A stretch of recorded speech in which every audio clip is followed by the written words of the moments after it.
আজকে আমাদের টপিকটা হচ্ছে আমরা মানে দুইটা টাইপের গ্রাফ দেখবো। একটা হচ্ছে দুইটা গ্রাফই হবে তাপমাত্রা বনাম সময় লেখচিত্র। এই দুইটা গ্রাফের মধ্যে একটাই হচ্ছে তাপ দিয়ে একটা পদার্থের অবস্থা চেঞ্জ করব, আর সময়ের সাথে সাথে তাপমাত্রার পরিবর্তনটা দেখব। একটা পদার্থে তাপ দিব, আর একটা হচ্ছে উল্টা ঠান্ডা করব, সময়ের সাথে সাথে ঠান্ডা করব। তো দুইটা গ্রাফ, একটা হচ্ছে তাপ প্রদান লেখচিত্র, আর একটা হচ্ছে শীতলীকরণ লেখচিত্র। তো প্রথমে তাপ প্রদান লেখচিত্রটা দেখাচ্ছি।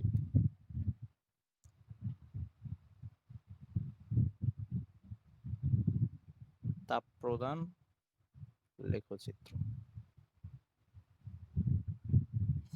আর এটার ইংলিশটা হচ্ছে হিটিং হিটিং কার্ভ।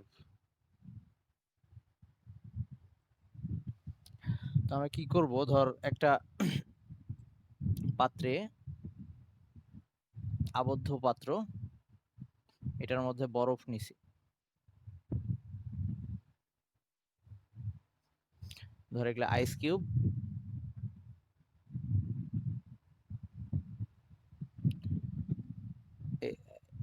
এটার মধ্যে একটা থার্মোমিটার দিয়ে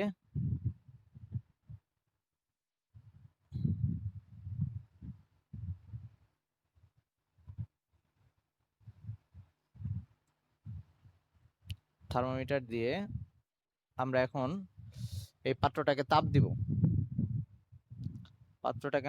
দিব। হিট দিব।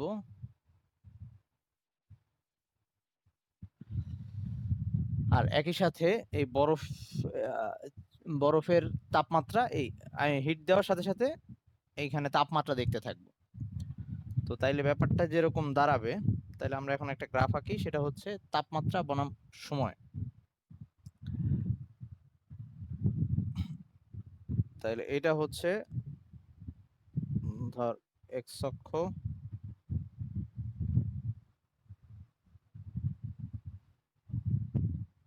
এটা হচ্ছে y অক্ষ, এটা হচ্ছে মূল বিন্দু। তো আমাদের এই বরাবর আমরা সময় বসাচ্ছি। সময় সেটা মিনিটে বসাইতে পারি, আর এই বরাবর আমরা তাপমাত্রা বসাচ্ছি।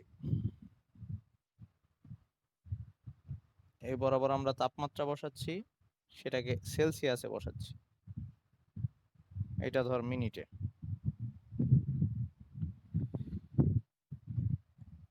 তো একদম শুরুতে বরফকে যখন আমি ফ্রিজ থেকে বের করে নিচ্ছি, তো বরফের তাপমাত্রা জিরোর নিচে, সেটা মাইনাসে। তো আমরা এটাকে ধর এইখানে বরফের তাপমাত্রাটা এই পয়েন্ট মূল বিন্দুতে, যেটা সেই মূল বিন্দুতে ধর এখন বরফের তাপমাত্রা -20°C। ওকে, -20। এখন আমি তাপ দিতে থাকবো সময়ের সাথে সাথে। এই থার্মোমিটারে -20 থেকে আস্তে আস্তে তাপমাত্রা বাড়তে থাকবে, এবং বাড়তে বাড়তে তাপমাত্রাটা যখন জিরোতে গিয়ে পৌঁছাবে, ধর এখানে জিরো, এই তাপমাত্রাটা বাড়তে বাড়তে ধর যখন জিরোতে গিয়ে পৌঁছাবে, তখন থার্মোমিটারের জিরোতে গিয়ে তাপমাত্রাটা স্থির হয়ে যাবে, বরফটা গলা শুরু করবে এবং তাপমাত্রাটা তখন স্থির হয়ে যাবে। ওকে, তার মানে ধর এইটা হচ্ছে এই সময় পর্যন্ত, এটা একটা সময়, সেই সময় যে কোনো কিছু হইতে পারে। তো ধর আমরা এখন এটা ধরে নিলাম যে এটা 4 মিনিট। 4 মিনিট সময় পরে দেখলাম যে বরফটা গলা শুরু করছে, তখন এই থার্মোমিটারে 0°C রিডিং দেখাবে, বরফটা গলা শুরু করবে এবং তাপমাত্রা তখন স্থির হয়ে থাকবে। কতক্ষণ স্থির হয়ে থাকবে? যতক্ষণ না সবগুলা বরফ গলে পানি হচ্ছে। আস্তে আস্তে সবগুলা বরফ গলবে, এখানে ততক্ষণ জিরোই দেখাবে তাপমাত্রা। সবগুলা বরফ গলে আগে পানি হয়ে গেলে তারপরে আবার তাপমাত্রা বাড়া শুরু করবে। তার মানে এই বরফ যে গলতেছিল, এই গলতে ধর টাইম লাগলো, ধরলাম আরো 2 মিনিট টাইম লাগলো বরফ পুরাটা গলতে। ওকে, আমি এটা ধরার জন্য আঁকতেছি, মানে এটা বিভিন্ন রকম সময় দরকার হইতে পারে। ওকে, হ্যাঁ আঁকবি, তোর আঁকবি। ওকে, আচ্ছা, তাইলে এই বরফ এইখানে ছিল শুধু বরফ, এইখানে পাত্রের মধ্যে শুধু বরফ ছিল, আমি এখানে লিখতেছি বরফ। হ্যাঁ ভাইয়া বল। হ্যাঁ ভাইয়া বল। ও আচ্ছা আচ্ছা আচ্ছা, হ্যাঁ হ্যাঁ হ্যাঁ, অ্যাড দিচ্ছি, ওকে। এইখানে শুধু বরফ ছিল, আর এখানে বরফ গলা শুরু করলো। এই সময় ধরে বরফ পুরাটা গললো, তার মানে তখন পাত্রের মধ্যে বরফও আছে, পানিও আছে। এই সময়টা জুড়ে পাত্রের মধ্যে বরফও আছে, পানিও আছে। ওকে, এরপরে পুরাটা পানি হয়ে গেছে। এইবার আবার থার্মোমিটারের তাপমাত্রা বাড়তে থাকবে, 0 থেকে উপরে উঠতে থাকবে। সময়ের সাথে সাথে দেখা যাবে পানির তাপমাত্রা বাড়তিছে। তো পানির তাপমাত্রা আবার বাড়লো, বাড়তে বাড়তে 100-এ গিয়ে এই পানির তাপমাত্রা যখন 100-এ চলে আসবে, এই পানির তাপমাত্রা যখন 100-এ চলে আসবে, তখন আবার তাপমাত্রা স্থির হয়ে যাবে। তো এইটাকে ধরলাম আমি 100, এটা 100। 100-এ গিয়ে তাপমাত্রাটা আবার স্থির হয়ে যাবে। কতক্ষণ স্থির থাকবে? যতক্ষণ না এই পুরা এখানে যে পানি আছে, এই পানিটা বাষ্প না হচ্ছে। পুরা পানি বাষ্প হওয়া পর্যন্ত তাপমাত্রাটা 100-এই স্থির থাকবে। তার মানে কিছু সময় ধরে পানিটা বাষ্প হইলো। ধর এটা হচ্ছে এইটুকু, এইটুক সময় হচ্ছে পানির তাপমাত্রা 100-এ পৌঁছাইছে, আর এইটুক সময়ে পানিটা বাষ্পে রূপান্তর হয়েছে। তার মানে এই জায়গায় ছিল শুধু পানি, পানির তাপমাত্রা বাড়ছে। আর এখানে এবার পাত্রের মধ্যে পানিও আছে, সাথে জলীয় বাষ্প আছে।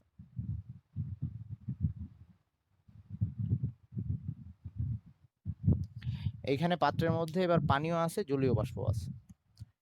এইবার যদি তাপমাত্রা আরো বাড়াইতে থাকি, এবার যদি তাপমাত্রা 100-এর উপরে যাইতে থাকি, তাহলে জলীয় বাষ্পের তাপমাত্রা, মানে আর কি, পুরোটা জলীয় বাষ্প হয়ে যাওয়ার পরে তাপমাত্রা অটোমেটিক বাড়তে থাকবে, আমি তো তাপ দিচ্ছি। সো তারপরে জলীয় বাষ্পের তাপমাত্রা আবার বাড়তে থাকবে। এই সময় পাত্রের মধ্যে শুধুমাত্র জলীয় বাষ্প থাকবে।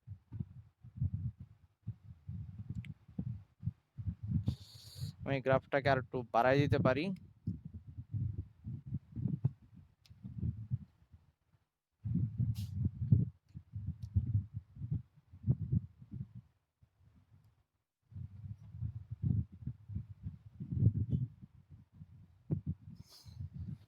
তার মানে ব্যাপারটা কি দাঁড়াইলো? প্রথমে আমরা পাত্রের মধ্যে বরফ নিছিলাম, সেই বরফটার তাপমাত্রা -20 ছিল, মাইনাসে থাকবে আর কি, সেটা -20 আমি ধরে নিছি। তো -20 এই বরফটাকে আমি যখন তাপ দেওয়া শুরু করলাম, প্রথমে দেখলাম থার্মোমিটারের রিডিং আস্তে আস্তে বাড়তেছে, মানে থার্মোমিটারের মধ্যে তাপমাত্রা বাড়তেছে, বাড়তে বাড়তে 0-তে গিয়ে স্থির হয়ে যাবে। অনেকক্ষণ স্থির থাকবে। কতক্ষণ স্থির থাকবে? যতক্ষণ না সবগুলা বরফ গলে পানি হচ্ছে।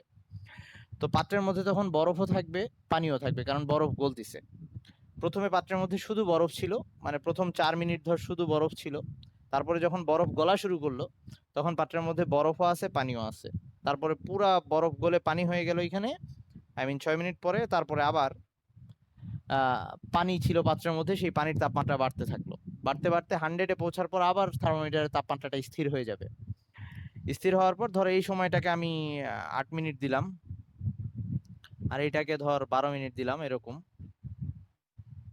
এটা ধর 14। মানে এটা আমি আমার ইচ্ছা মতো দিলাম, না দিলেও চলবে, এই রিডিং গুলো না দিলেও চলবে। তো তারপরে এই পানিটা যখন বাষ্প হওয়া শুরু করছে, তখন পাত্রের মধ্যে পানিও আছে, বাষ্প আছে, জলীয় বাষ্প আছে। এই জলীয় বাষ্প, পুরা পানিটা জলীয় বাষ্প হয়ে যাওয়ার পরে, তারপরে আমি যদি আরো তাপমাত্রা বাড়াইতে, আচ্ছা তাহলে শোন, এই তার মানে তারপরে জলীয় বাষ্পের তাপমাত্রা আবার বাড়তে থাকবে। তাহলে এই পুরা কাহিনীটাতে আমরা কি করলাম অ্যাকচুয়ালি? আমরা একটা কঠিন পদার্থকে তার অবস্থা চেঞ্জ করলাম সময়ের সাথে সাথে, এবং তাপমাত্রা বনাম সময় লেখচিত্র আঁকলাম। এই তাপ প্রদান লেখচিত্র, এই গ্রাফটার নাম হবে, এই গ্রাফটার নাম হবে হচ্ছে, এটা কার জন্য করছি? বরফের জন্য করছি। তাইলে হবে বরফের তাপ প্রদান লেখচিত্র, মানে কঠিন পদার্থটার নাম অনুসারে হবে। তো এই গ্রাফটার নাম হবে বরফের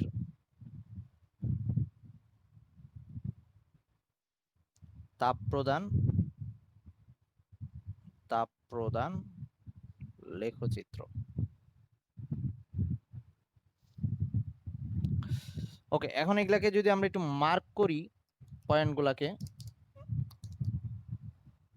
ধর এটা হচ্ছে ও, এটা হচ্ছে এ, এটা বি, সি, ডি, ই। তাহলে এখানে এই 0°C যেটা, এটা হচ্ছে 0°C। এই 0°C বরফ গলা শুরু করছে। তো এইটাকে বলবো আমরা মেল্টিং পয়েন্ট মানে হচ্ছে গলনাঙ্ক, কারণ এখানে গিয়ে স্থির হয়ে গেছে, মানে যেখানে স্থির হবে সেখানে অবস্থার পরিবর্তন হচ্ছে। তার মানে এই জায়গায় অবস্থার পরিবর্তন হয়েছে, বরফ গলে পানি হয়েছে, তাইলে এই 0 ডিগ্রি সেলসিয়াস এটা হচ্ছে বরফের মেল্টিং পয়েন্ট এমপি। ওকে, এই পুরাটা রেখার উপরে, এবি রেখার উপরে বরফ আর পানি মানে বরফ গলে পানি হচ্ছিল। ওকে, তার মানে এই রেখার উপরে বরফ আর পানি সাম্যাবস্থায় ছিল, বরফ আর পানি একই সাথে ছিল। তাইলে এই রেখাটাকে আমরা বলবো গলনাঙ্ক রেখা। এই রেখাটাকে আমরা বলবো, এটাকে কোথায় লিখে দিই, আচ্ছা এখানেই লিখে দিচ্ছি। এই এবি হচ্ছে গলনাঙ্ক রেখা, গলনাঙ্ক রেখা। তাহলে গলনাঙ্ক রেখা আমরা কাকে বলবো, যে গলনাঙ্কের তাপমাত্রায়, যে এটা গলনাঙ্ক, তো গলনাঙ্কের তাপমাত্রায় যে সরল রেখা পাওয়া যায় তাপ প্রদান লেখচিত্রে, গলনাঙ্কের তাপমাত্রায় যে সরল রেখা পাওয়া যায় তাকে আমরা বলতেছি গলনাঙ্ক রেখা। তাহলে এবি হচ্ছে গলনাঙ্ক রেখা। একইভাবে তারপরে পানির বরফ গলে পানি হওয়ার পরে পানির তাপমাত্রা বাড়ছে, আবার এখানে গিয়ে স্থির হয়ে গেছে, তার মানে এখানে আরেকবার অবস্থার পরিবর্তন হয়েছে, যেখানে অবস্থার পরিবর্তন হবে সেখানে স্থির হয়ে যাবে। এখানে কি হয়েছে, এটা ছিল স্ফুটনাঙ্ক, বয়লিং পয়েন্ট, যেটাকে আমরা বিপি দিয়ে আগের দিন বলছিলাম, বিপি দিয়ে দেখাই। তার মানে এইখানে পানি বয়েল হয়েছে বা ফুটছে, বা এটাকে আমরা স্ফুটনাঙ্ক বলি। তো এই রেখাটাকে আমরা বলবো স্ফুটনাঙ্ক রেখা, বা এটা হচ্ছে তাইলে স্ফুটনাঙ্ক রেখা, পানির স্ফুটনাঙ্ক রেখা, স্ফুটনাঙ্ক রেখা। তাইলে স্ফুটনাঙ্কে তাপ প্রদান লেখচিত্রে স্ফুটনাঙ্কে যে রেখা পাওয়া যায় সেটাকে আমরা বলবো স্ফুটনাঙ্ক রেখা। ওকে, আর মনে হয় কিছু বাদ যায় নাই। ওকে, এখন এইটা নিয়ে কোশ্চেন আসলে কখনো উদ্দীপকে এই গ্রাফ দেওয়া থাকতে পারে, গ্রাফ দেওয়া থাকতে পারে, নিচে সময় দেওয়া থাকতে পারে, সময় দিয়ে বলবে যে গ্রাফটাকে বর্ণনা করতে, যে কি কাহিনী ঘটছে তখন তোকে এভাবে বলতে হবে যে প্রথম 4 মিনিট বরফটা গলছে, তারপর এ থেকে বি, মানে সরি, প্রথম 4 মিনিট বরফের তাপমাত্রা বাড়ছে, মানে বরফটা -20 ডিগ্রি সেলসিয়াসের ছিল প্রথমে, 4 মিনিটে বরফের তাপমাত্রা 0 পর্যন্ত পৌঁছাইছে, তারপরে বরফ গলা শুরু করছে এবং বরফ পুরাটা গলতে 2 মিনিট সময় লাগছে। ওকে, এইভাবে তারপরে বরফ গলে সম্পূর্ণটা পানি হওয়ার পর আবার পানির তাপমাত্রা বাড়ছে 8 মিনিট পর্যন্ত, তারপরে আবার 100 ডিগ্রিতে পৌঁছানোর পরে পানি আবার বাষ্প হয়েছে। এভাবে এই বর্ণনাটা দেওয়া লাগবে। ওকে, আর যদি এগুলা বাষ্পের পরে আর কিছু আসবে না, ওকে, অত তাপমাত্রায় তুই ল্যাবে পরীক্ষাগারে মানে নরমালি পৌঁছানো সম্ভব না। ওকে, এখন আসি তোর এই যে যেটা বলতেছিলাম এখানে, যে যদি কোশ্চেনে এই 0, ওই sorry, O A B C D এগুলা মার্ক করা থাকে তো থাকলো, আর না থাকলে তুই মার্ক করে নিবি। ওকে, আচ্ছা এইটুক নিয়ে কারো কোনো কোশ্চেন আছে কিনা? আচ্ছা, এটা ছিল বরফের জন্য। আমি এই গ্রাফটাই যদি আমি এবার NaCl এর জন্য লিখি, আমাদের ওই যে খাবার লবণ যেটাকে বলি, তো তখন NaCl এর, বা এটাকে কঠিন NaCl লিখতে পারি, NaCl এর তাপ প্রদান লেখচিত্র এটা যদি হয় তাহলে কোথায় চেঞ্জ হবে? আমাদের যে খাবার লবণ সেটা কখনোই 0 ডিগ্রি মাইনাসে তাপমাত্রা থাকে না, আমাদের খাবার লবণটা নর্মালি কক্ষ তাপমাত্রায় থাকে। তো আমরা এটাকে 25 দিয়ে শুরু করতে পারি, 25 বা 30 দিয়ে শুরু করতে পারি। ধরো এখন গরমের দিন, তো মোটামুটি 30 ডিগ্রি সেলসিয়াসে তাপমাত্রাটা শুরু হইলো, তারপরে আমি খাবার লবণকে তাপ দিচ্ছি, খাবার লবণ গলা শুরু করে 801 ডিগ্রি সেলসিয়াসে, 801, এইটা হবে 801 ডিগ্রি সেলসিয়াস। এই লেখাগুলো মুছে দিচ্ছি।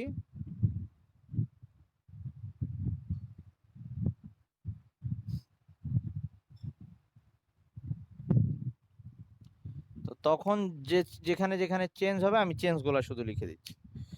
এটা হবে 801 ডিগ্রি সেলসিয়াস, এবং আমরা এইখানে লিখবো তখন কঠিন NaCl, কঠিন NaCl, তার মানে খাবার লবণ কঠিন অবস্থায় আছে। আর এই জায়গায় খাবার লবণটা গলতে শুরু করবে, তো এখানে আমরা লিখতে পারি, এখানে দুইটাই থাকবে, NaCl কঠিন অবস্থায়ও থাকবে, তরল অবস্থায় থাকবে, তার মানে এইখানে থাকবে কঠিন NaCl সাথে হচ্ছে তরল NaCl। বা গলিত NaCl, যেভাবেই লিখিস না কেন, এই রেখার উপরে এইখানে সম্পূর্ণ ওই খাবার লবণ গলে তরল হওয়ার পরে সেটার তাপমাত্রা আবার বাড়তে থাকবে। তার মানে এই রেখায় শুধুমাত্র তরল NaClটা থাকবে পাত্রের মধ্যে, তখন শুধুমাত্র তরল NaCl। তারপরে আবার এই তাপমাত্রাটা যখন 1465-তে পৌঁছাবে, এটা হচ্ছে 1465, এই তাপমাত্রায় পৌঁছানোর পরে বাষ্প হওয়া শুরু করবে। তো তখন এইখানে তরল NaClও থাকবে, সাথে NaCl এর বাষ্পও থাকবে বা গ্যাসীয় NaCl। হ্যাঁ, NaCl বাষ্প বা গ্যাসীয় NaCl, যেটাই বলিস। আর এই জায়গায় শুধুমাত্র NaCl গ্যাসীয় বা বাষ্প, NaCl বাষ্প থাকবে। এইরকম একটা অবস্থা। তো আগের বারের মতোই গলনাঙ্ক রেখা, খালি তাপমাত্রা চেঞ্জ হয়েছে। ওকে, আমি একইটার মধ্যে দুইটা দেখাইছি। তোদের কখনোই মাঝখানের তাপমাত্রাগুলো দেখান লাগবে না, তোদের খালি এই যে এই দুইটা তাপমাত্রা দেখাইলেই হবে, গলনাঙ্ক আর স্ফুরণাঙ্ক। তার মানে সবসময় তোরা পরীক্ষায় গলনাঙ্ক আর স্ফুরণাঙ্কটা ঠিক রাখবি, বাকি জিনিস এরকমই হবে। কারো এখানে কোশ্চেন আছে কিনা? ওকে, তো আমরা এইটাকেই যদি এবার ঠান্ডা করে নিয়ে আসি, তখন এই চিত্রটার নাম হবে, মানে এবার আমরা বাষ্প থেকে শুরু করব। মানে ধর NaClটা বাষ্প অবস্থায় আছে, অথবা ওই যে পানির জন্য যেটা দেখাইলাম, পানির জলীয় বাষ্পকে ঠান্ডা করে তরল বানাবো, তরলকে ঠান্ডা করে কঠিন বানাবো, এরকম একটা অবস্থা। বরফ বানাবো। জলীয় বাষ্পকে ঠান্ডা করে পানি বানাবো, পানিকে ঠান্ডা করে বরফ বানাবো। ওটা যদি করতে চাই, উল্টাটা যদি করতে চাই, এটার নাম ছিল তাপ প্রদান লেখচিত্র, আর ওটার নাম হবে শীতলীকরণ লেখচিত্র। এবার যে গ্রাফটা আঁকবো সেটার নাম হবে হচ্ছে শীতলীকরণ লেখচিত্র। এটার নাম হবে শীতলীকরণ লেখচিত্র। আর এই ইংলিশটা হয়ে যাবে, এখানে ইংলিশটা হবে হচ্ছে কুলিং কার্ভ। তো আমি এটা ধর NaCl এর জন্যই দেখাচ্ছি, তো তখন এটা হবে NaCl এর শীতলীকরণ লেখচিত্র। NaCl এর শীতলীকরণ। আর নিচে তোদের নরমালি পরীক্ষার হলে টাইম দেওয়া লাগবে না, শুধু সময়টা লিখে দিলেই হবে। এগুলা কত সময় লাগতেছে এটা তো তুই জানিস না, এগুলা দেওয়া লাগবে না। আর যদি দেওয়া থাকে তখন তো ডিফারেন্ট ব্যাপার। শীতলীকরণ লেখচিত্র। তো এই ক্ষেত্রে শুরু, হ্যাঁ, তারপর ওই অনুসারে কথা বলবে। হ্যাঁ, ওই অনুসারে বলবে। যদি দেওয়া থাকে উদ্দীপকে তাহলে ওই অনুযায়ী বলবে, অথবা বাংলায় লেখা আছে উদ্দীপকে যে ওই বরফটা গলতে এত সময় লাগলো এত, তখন গ্রাফে তুই ওভাবে দেখাবি।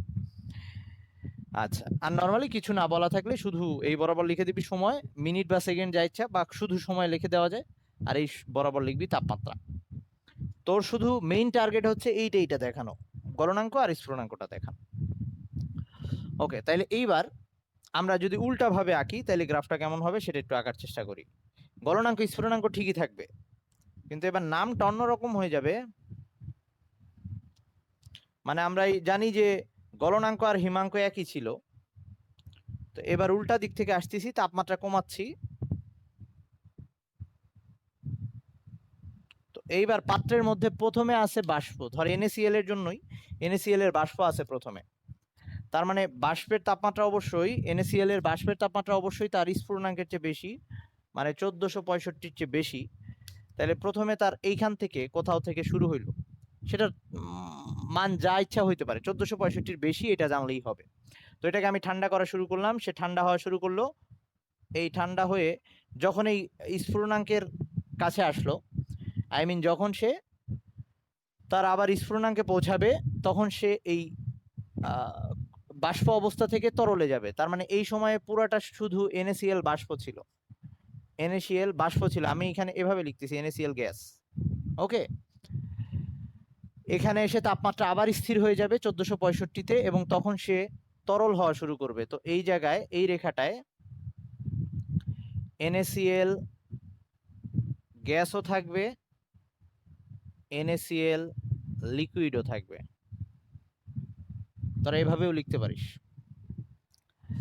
পুরা NaCl লিকুইড হয়ে যাওয়ার পরে, ঠান্ডা হয়ে পুরা গ্যাসটা তরল হয়ে যাওয়ার পরে বা গলিত NaCl হওয়ার পরে আবার তাপমাত্রা কমতে থাকবে, থার্মোমিটারে আবার তাপমাত্রা কমতে থাকবে।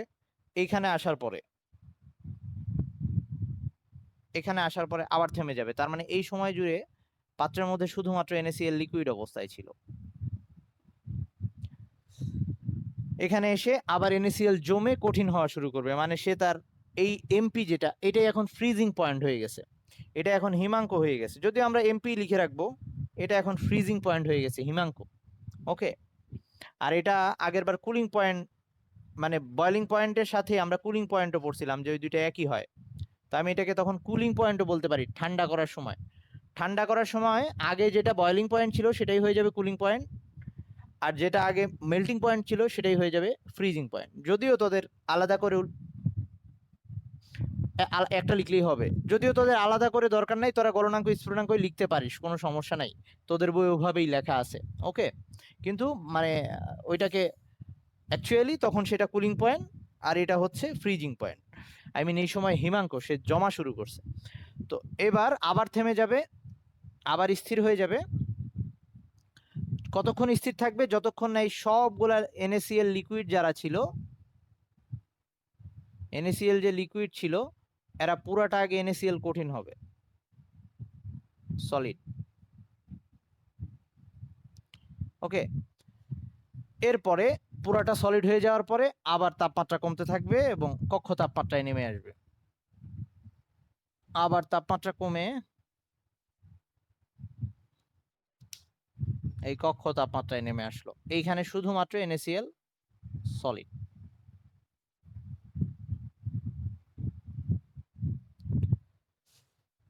উল্টা গ্রাফটা সবাই বুঝছিস? হাসিফ বুঝছিস? হাসিফ, বুশরা বুঝছিস ভাইয়া? আচ্ছা, সাদিয়া তো বুঝছিস নাকি? সাদিয়া আঞ্জুম তো আগেই বুঝছিস। এই রূপম বুঝছিস?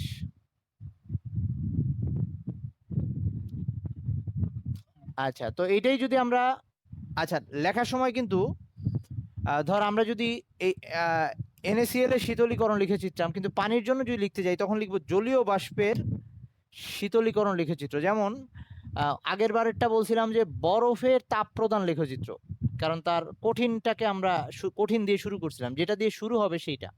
আর এবার শুরু করছিলাম NaCl গ্যাস দিয়ে। তো আরো ভালো করে লিখলে এখানে এটা লিখতে পারিস, NaCl গ্যাস লিখে দিতে পারিস ব্র্যাকেটে, এর শীতলীকরণ লেখচিত্র। ওকে, যেটা দিয়ে শুরু করব সেই অনুযায়ী নাম হবে। তা আমি যদি জলীয় বাষ্প দিয়ে শুরু করি পানির জন্য, তাহলে নাম হবে জলীয় বাষ্পের শীতলীকরণ লেখচিত্র। এইখানে আসবে জলীয় বাষ্প, প্রথমে আসবে জলীয় বাষ্প, এইখানে 100°C, মানে ঠিক পানির যেটা ছিল ওটার উল্টা, মানে বরফের জন্য যেটা ছিল সেটার উল্টা। এখানে আসবে পানি আর জলীয় বাষ্প দুইটাই আসবে। এখানে আসবে শুধু পানি, এখানে তাপমাত্রা হবে 0°C, যখন বরফ হয়ে যাবে এখানে বরফ আর পানি থাকবে, আর এখানে শুধু বরফ। তো জাস্ট উল্টাটা হবে, তোরা বই থেকে দেখিস, পারবি ইনশাল্লাহ, সমস্যা নেই।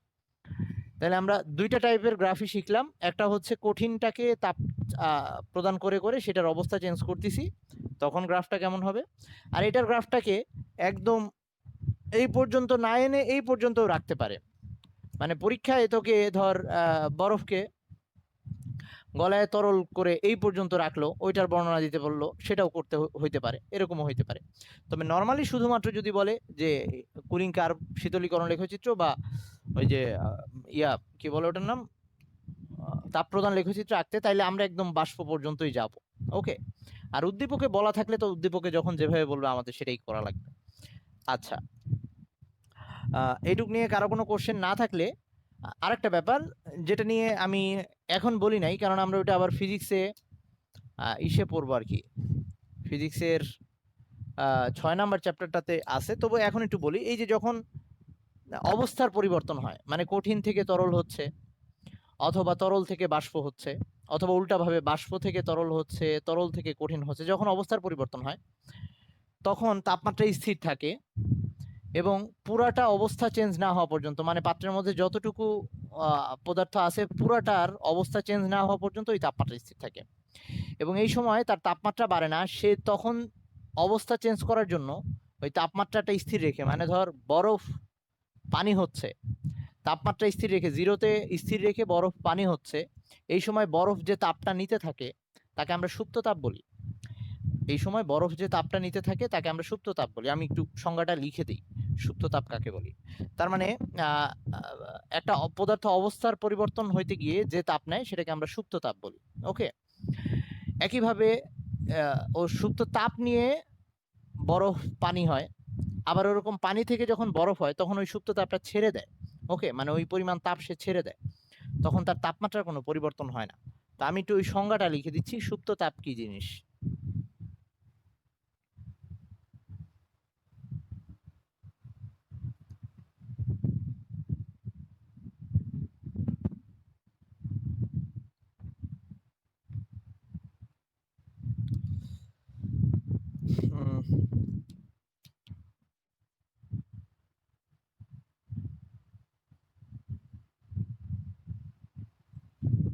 এটা হচ্ছে কোনো বস্তু, কোনো পদার্থের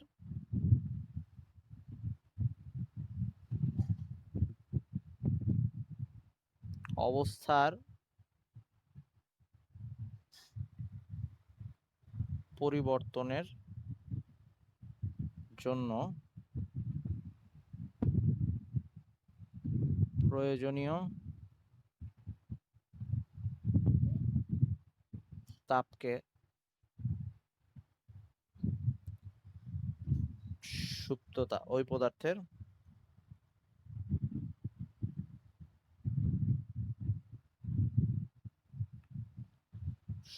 সুপ্ত তাপ বলে।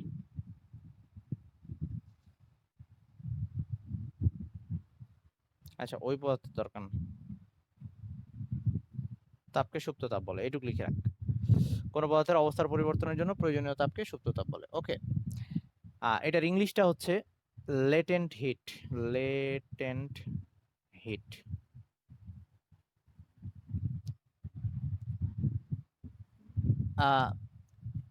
ওই সময় সে এমনি নর্মালি সুপ্ত মানে হচ্ছে ঘুমন্ত।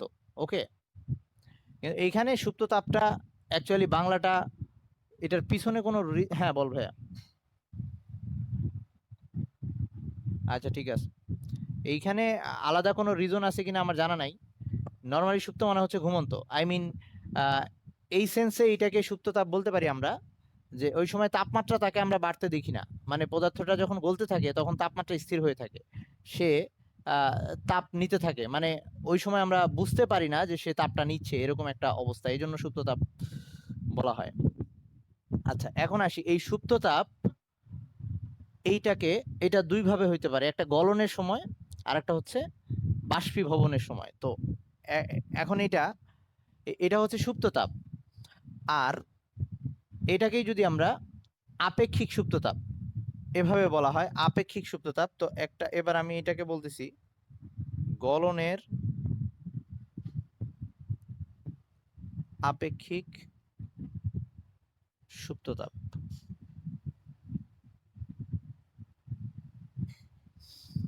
আপেক্ষিক কথাটা আসলেই আমরা ইয়া করে দিব আর কি, মানে পরিমাণ স্থির করে দিব, যে 1 কেজি পরিমাণ নির্দিষ্ট করে দিব। তাহলে গলনের আপেক্ষিক সুপ্ততাপটা হবে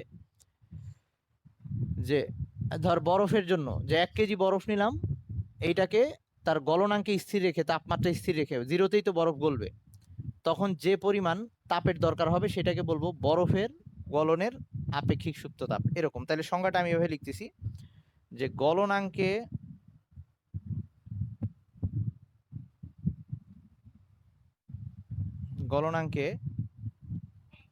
তাপমাত্রা স্থির রেখে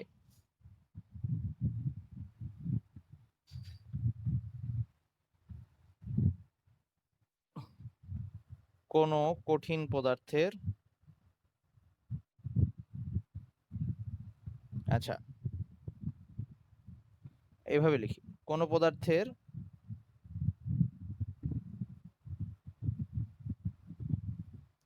1 কেজি ভর সম্পূর্ণ কঠিন থেকে তরলে রূপান্তরিত হতে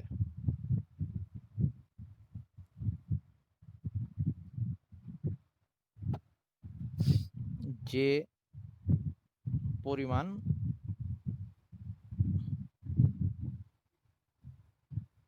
তাপ প্রয়োজন হয়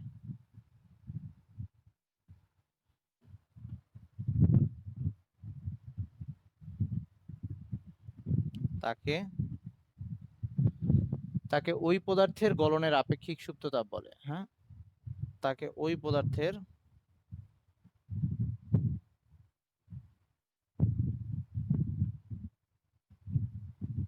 গলনের, আর আমি জায়গা পাচ্ছি না, শেষ কর তোরা, গলনের আপেক্ষিক সুপ্ত তাপ বলে। আপেক্ষিক সুপ্ত তাপ বলে।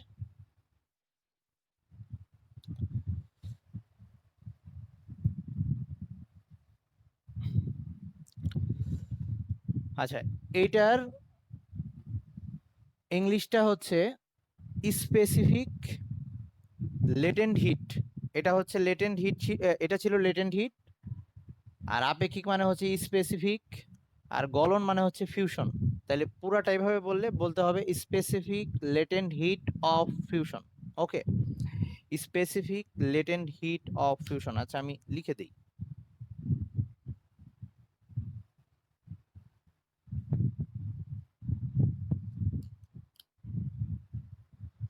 এটা হচ্ছে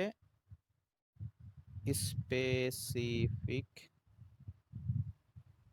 লেটেন্ট হিট অফ ফিউশন, গলনের আপেক্ষিক সুপ্ত তাপ। ওকে, এটাকে আমরা শর্ট ভাবে দেখাবো এভাবে, এল নিচে এফ, এল এফ দিয়ে এটাকে শর্ট ভাবে দেখাবো, L F. Okay, latent heat of fusion. তো বরফের জন্য,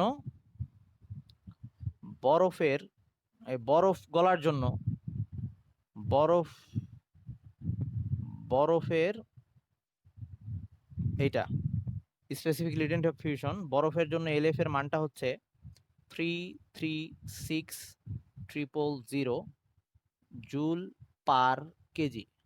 মানে প্রতি কেজি বরফকে তুই যদি গলায় ফেলতে চাস, ওই 0°C তাপমাত্রায় এত জুল তাপ দেওয়া লাগবে, 336,000 জুল।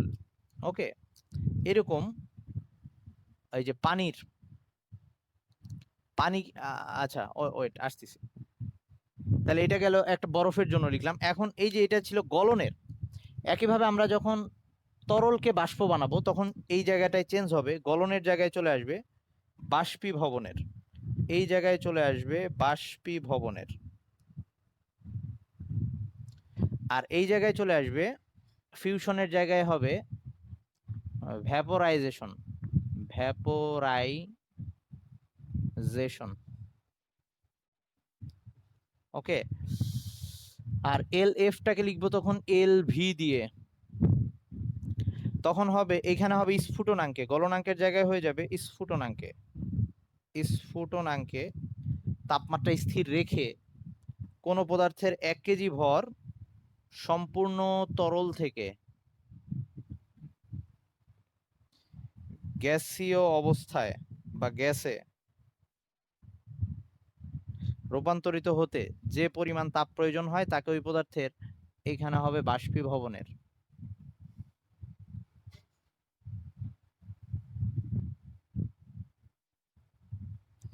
বাষ্পীভবনের আপেক্ষিক সুপ্ত তাপ বলে। আচ্ছা, কখনো যদি ভিডিওতে এই যে বোর্ড না দেখা যায়, আমি যদি বোর্ড ঠিকঠাক না রাখি একটু মনে করাই দিস, আমার মনে থাকে না। ওকে, তো এই যে এই দুইটা ক্ষেত্রে আমরা যা যা লিখলাম, এখন এটা ছিল হচ্ছে বরফের জন্য। তো পানির জন্য, পানির পানির জন্য এই এল ভি এর মানটা, যে আমি 1 কেজি পানিকে পুরোপুরি যদি বাষ্প বানাইতে যাই আমার কত তাপ লাগবে, তখন তাপমাত্রাটা 100 ডিগ্রি সেলসিয়াস স্থির থাকবে। সেটার মানটা হচ্ছে 2268,000 জুল পার কেজি। তার মানে প্রতি কেজি পানিকে 100 ডিগ্রি সেলসিয়াসে তুই এত তাপ দিলে সে বাষ্পে রূপান্তরিত হবে। একইভাবে উল্টাটাও সত্য, আমরা যদি প্রতি কেজি পানিকে বাষ্প থেকে তরলে রূপান্তর করতে যাই তখন ঠিক এই পরিমাণ তাপ ছেড়ে দেওয়া লাগবে। একসময় তাপ নিয়ে সে বাষ্প হচ্ছিল, এবার ওই পরিমাণ তাপ ছেড়ে দিয়ে সে আবার তরল হবে। একইভাবে বরফ যে পরিমাণ তাপ নিয়ে, এই যে 336,000 এই পরিমাণ তাপ নিয়ে সে কঠিন থেকে তরল হয়েছিল, একইভাবে পানি সেটা থেকে এতখানি তাপ সরাই নিলে 336,000 জুল তাপ সরাই নিলে 1 কেজি পানি বরফে পরিণত হবে। এই জিনিসটাকে আমরা সুপ্ত তাপ বলি। আর ওইটারে আপেক্ষিক সুপ্ত তাপ বলে হচ্ছে পরিমাণটা যখন আমরা নির্দিষ্ট করে দিই, যখন সেটাকে আমরা নির্দিষ্ট করে দিই পরিমাণটাকে। হাই, সবাই বুঝছিস নাকি এইটুক? এই হাসিব বুঝছিস? আদিত্য বুঝছিস? বুশরা বুঝছিস? আচ্ছা, তাহলে আমাদের এই চ্যাপ্টারের শেষ টপিকটা বাদ আছে, শেষ করে দিব আজকে। ওকে ওকে ওকে, ঠিক আছে ঠিক আছে, আমি শেষ করে দিচ্ছি। তো আমাদের দুইটা প্রসেস বাদ আছে, একটা হচ্ছে পাতন আর একটা হচ্ছে ঊর্ধ্বপাতন।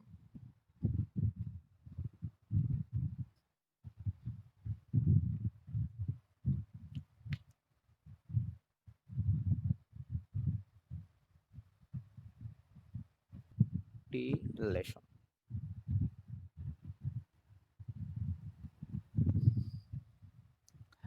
পাতন জিনিসটা হচ্ছে, আমরা ধর সহজ কথায় একটা জিনিসকে আমরা প্রথমে তরল থেকে বাষ্পে নিয়ে যাব, তারপর সেটাকে আবার বাষ্প থেকে যদি ঠান্ডা করে তরল অবস্থায় নিয়ে আসি তখন সেটাকে আমরা পাতন বলবো। তার মানে পাতন জিনিসটা হচ্ছে প্রথমে বাষ্প করে নেওয়া লাগবে, সেটাকে আমরা বাষ্পীভবন বলি।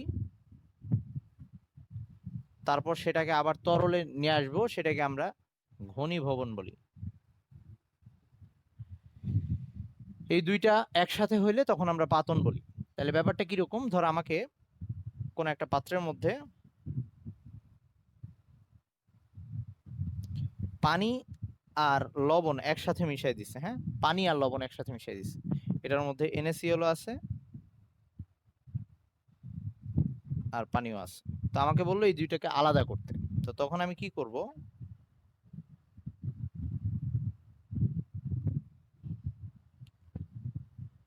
তখন এই পাত্রটায় তাপ দিলে, যেহেতু দুইটার স্ফুটনাঙ্ক অনেক ডিফারেন্স, NaCl এর হচ্ছে 801 ডিগ্রি, সরি 1465-তে সে হচ্ছে ফুটতে শুরু করবে, এটার বয়লিং পয়েন্ট, আর পানি হচ্ছে 100-এ ফুটতে শুরু করবে। তার মানে তাপ দিলে অবশ্যই দুইটা একসাথে বাষ্প হবে না, আগে বাষ্প হবে হচ্ছে পানি, তারপরে হবে হচ্ছে ওই NaCl। মানে NaCl এর অনেক দেরি হবে বাষ্প হইতে, মানে ওই পরিমাণ যাওয়াই লাগবে না, আলাদা হয়ে যাবে আগেই। তাহলে আমরা এখন কি করব, তো আমরা যদি পাত্রটাকে তাপ দেওয়া শুরু করি, এইখানে যদি আমি একটা কাঁচ নল এভাবে অ্যাড করে দেই,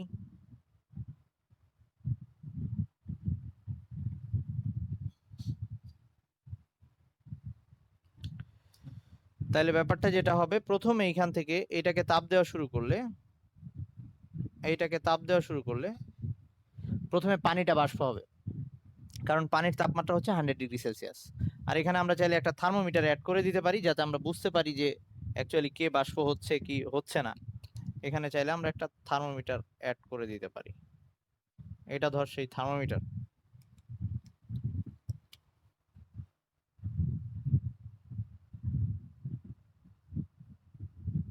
আর অবশ্যই এই কর্কটা কিন্তু পুরোপুরি আবদ্ধ। ওকে, তো এখন এখান দিয়ে পানিটা বেরোয় আসবে, তার মানে প্রথমে পানিটা এখানে জলীয় বাষ্প আকারে আসবে। জলীয় বাষ্প কখন আসবে, যখন আমি দেখবো এখানে 100 ডিগ্রি সেলসিয়াসে তাপমাত্রাটা স্থির হয়ে আছে। এটা যখন এখান দিয়ে বের হয়ে আসবে, তো এইখানে আমি যদি আরেকটা পাত্র রাখি এখানে,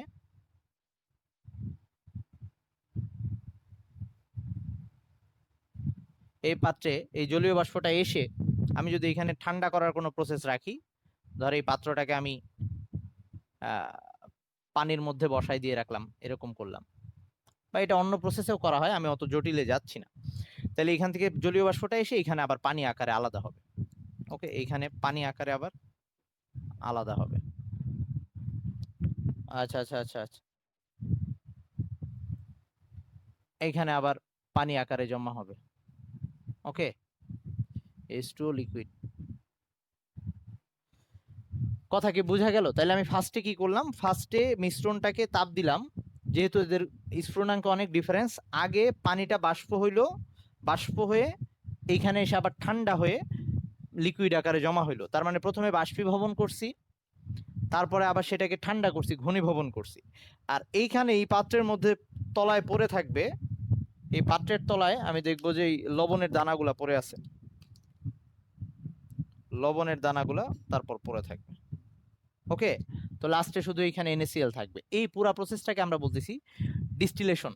তার মানে সহজ কথায় একটা তরলকে আমরা প্রথমে তাপ দিয়ে বাষ্পে পরিণত করলাম, আবার সেই বাষ্পকে ঠান্ডা করে তরলে পরিণত করলাম। এই প্রক্রিয়াটাকে আমরা বলতেছি ডিস্টিলেশন বা পাতন। এই সবাই একটু বুঝছিস? তাহলে এটার মাধ্যমে আমরা এক বা একাধিক পদার্থের মিশ্রণ থেকে কোনো একটা পদার্থকে আলাদা করতে পারবো, কিন্তু শর্ত হচ্ছে অবশ্যই পদার্থ দুইটার স্ফুটনাঙ্ক অনেক ডিফারেন্স থাকতে হবে, যাতে একই সাথে দুইটা একবারে না বেরোয় আসতে পারে। ওকে, আচ্ছা, আরেকটা ব্যাপার হচ্ছে ঊর্ধ্বপাতন, সেটা নিয়ে একটু বলতেছি।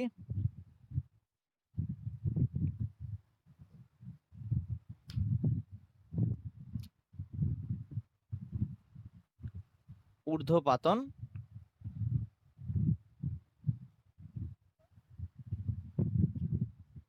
এটাকে সাবলিমেশন বলে।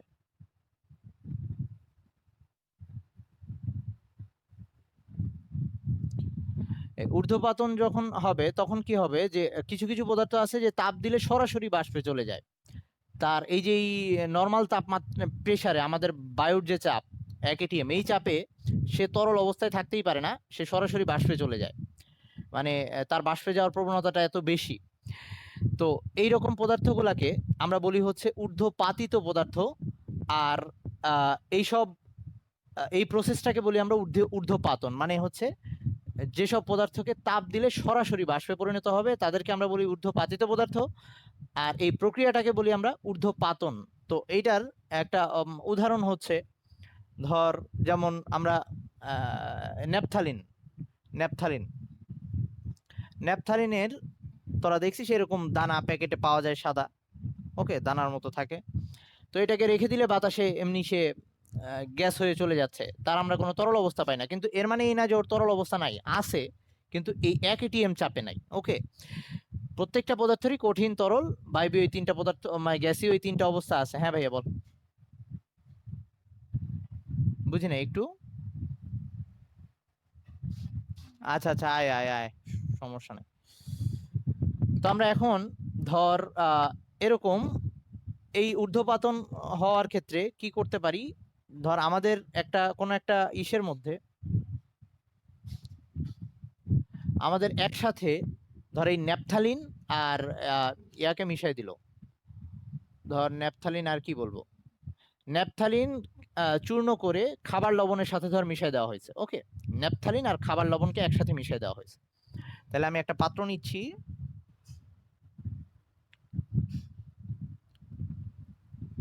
এই পাত্রের মধ্যে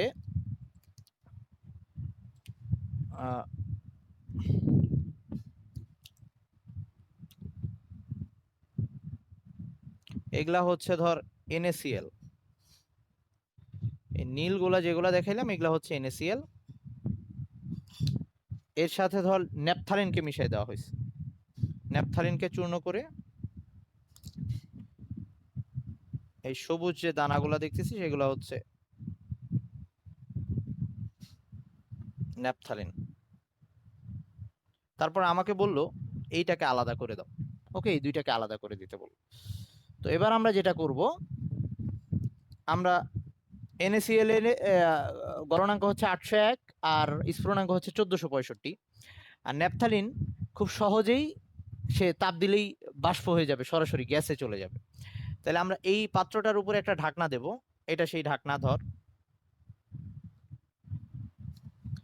এবং ঢাকনার উপরে বরফ দিয়ে রাখবো, মানে ঠান্ডা করার জন্য। ওকে, ঢাকনার উপরে বরফের টুকরা দিলাম, এগুলো হচ্ছে আইস। এবার এই পাত্রটাকে যদি আমি তাপ দিই, তাহলে আগে বাষ্প হবে অবশ্যই ন্যাপথালিন, কারণ ন্যাপথালিন কঠিন থেকে সরাসরি বাষ্প হয়, আর NaCl এর স্ফুটনাঙ্ক অনেক বেশি, 1465। সো আগে বাষ্প হবে এই ন্যাপথালিন, এবং বাষ্প হয়ে সে উপরে এসে আবার এইখানে ঠান্ডা হবে। তো বাষ্প আবার এইখানে ঠান্ডা হবে, এইখানে ন্যাপথালিনের দানাগুলা এরকম এইখানে এসে জমা হইতে থাকবে, এইখানে আর ন্যাপথালিন তখন থাকবে না। ওকে, এইরকম একটা অবস্থা হবে। তার মানে উপরে আমি ন্যাপথালিন পাবো ঢাকনাটা সরাইলে, আর নিচে NaCl পড়ে থাকবে। কথা কি বোঝা গেল? এই প্রসেসটাকে আমরা ঊর্ধ্বপাতন পাতন প্রক্রিয়া বলি। আচ্ছা, তাইলে এভাবে আমরা তাইলে একাধিক পদার্থ আলাদা করতে পারবো। আমি এখন আজকে শেষ কাজ, গ্রাফটা এঁকে আজকের পড়া আমরা শেষ করতেছি। সেটা হচ্ছে, আমি এই প্রক্রিয়াটার জন্য ঊর্ধ্বপাতন পাতিত হয় এরকম পদার্থের জন্য যদি তাপ প্রদান লেখচিত্র আঁকি, তাহলে সেটা কেমন হবে? ঊর্ধ্বপাতিত পদার্থের জন্য, হ্যাঁ ওয়ালাইকুম আসসালাম, ঊর্ধ্বপাতিত পদার্থের জন্য যদি তাপ প্রদান লেখচিত্র আঁকি, তাইলে দেখ, বা ওই যে শীতলীকরণ, দুইটাই আমি দেখাচ্ছি।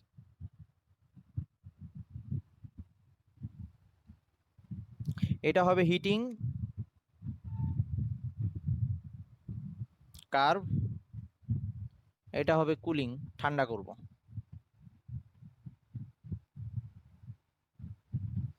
তো এরকম ঊর্ধ্বপাতিত হয় এরকম পদার্থ অনেক আছে, ন্যাপথালিন বললাম, এরকম আছে AlCl3 মানে অ্যালুমিনিয়াম। আমরা যদি এটা হিটিং কার্ভ, এটা কুলিং কুলিং কার্ভ, আমরা আঁকবো হচ্ছে ওই ইসের জন্য, ওই অ্যালুমিনিয়াম ক্লোরাইডের জন্য, কঠিন অ্যালুমিনিয়াম ক্লোরাইড। সেটাকে আমি যদি তাপ দেওয়া শুরু করি, ওয়ালাইকুম আসসালাম, এই বরাবর হচ্ছে তাপমাত্রা, এই এখনো পড়া শুরু করি নাই, তোরা একটু ওয়েট কর, 9-এর ক্লাস নিচ্ছি আমি এখন। এই বরাবর তাপমাত্রা, এই বরাবর সময়। তাহলে আমি যদি কঠিন অ্যালুমিনিয়াম ক্লোরাইড দিয়ে শুরু করি, পাত্রে যদি অ্যালুমিনিয়াম ক্লোরাইড নেই কঠিন অবস্থায়, তাহলে প্রথমে সে কঠিন অবস্থায় আছে, তাপমাত্রা বাড়াইলে ফার্স্টে তার তাপমাত্রা বাড়তে থাকবে। তাহলে এইখানে হচ্ছে কঠিন অ্যালুমিনিয়াম ক্লোরাইড, কিন্তু এটা যেহেতু ঊর্ধ্বপাতিত হয়, এ আর তরল হবে না, সরাসরি বাষ্প হয়ে যাবে। তার মানে একটা সময় গিয়ে সে বাষ্প হওয়া শুরু করবে, এবং তখন তার তাপমাত্রাটা স্থির হয়ে যাবে, এবং সেইটাকে আমরা বলি, যখন সে বাষ্প হয় সেটাকে আমরা বলি বয়লিং পয়েন্ট। তার মানে এই জায়গায় তার বয়লিং পয়েন্ট, তার বয়লিং পয়েন্টে গিয়ে বা স্ফুটনাঙ্কে গিয়ে সে বাষ্প হওয়া শুরু করবে, তার তরল অবস্থা নাই, পুরোটা বাষ্প হয়ে যাওয়ার পর আবার সেই বাষ্পের তাপমাত্রা বাড়তে থাকবে। তার মানে এইখানে হবে হচ্ছে AlCl3 কঠিন, আর AlCl3 গ্যাস, আর এখানে শুধুমাত্র AlCl3 গ্যাস আকারে থাকবে।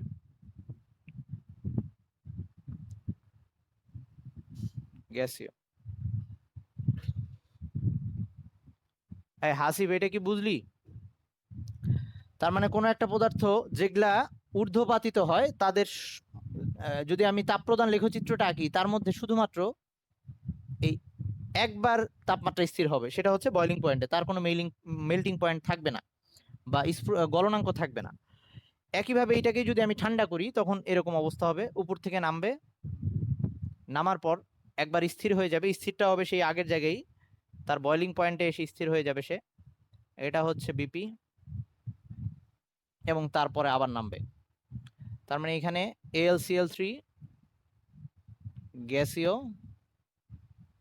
এখানে AlCl3 গ্যাস থেকে কঠিন হচ্ছে, অ্যালুমিনিয়াম ক্লোরাইড সলিড, আর এখানে শুধু AlCl3 সলিড, এখানে কোনো মেল্টিং পয়েন্ট থাকবে না বা গলনাঙ্ক থাকবে না। ওকে, এইটুক বুঝছিস সবাই তোরা? ওকে, আচ্ছা, তাহলে আজকে এই পর্যন্ত থাকলো। অনেক বেশি পড়ায় ফেললাম, চ্যাপ্টারটা শেষ করছি। আর একটু কোশ্চেন নিয়ে পরের দিন আমরা কথা বলতে পারি। ওকে, তাইলে তোরা আপাতত লিভ নে। আল্লাহ হাফেজ। ওয়ালাইকুম আসসালাম।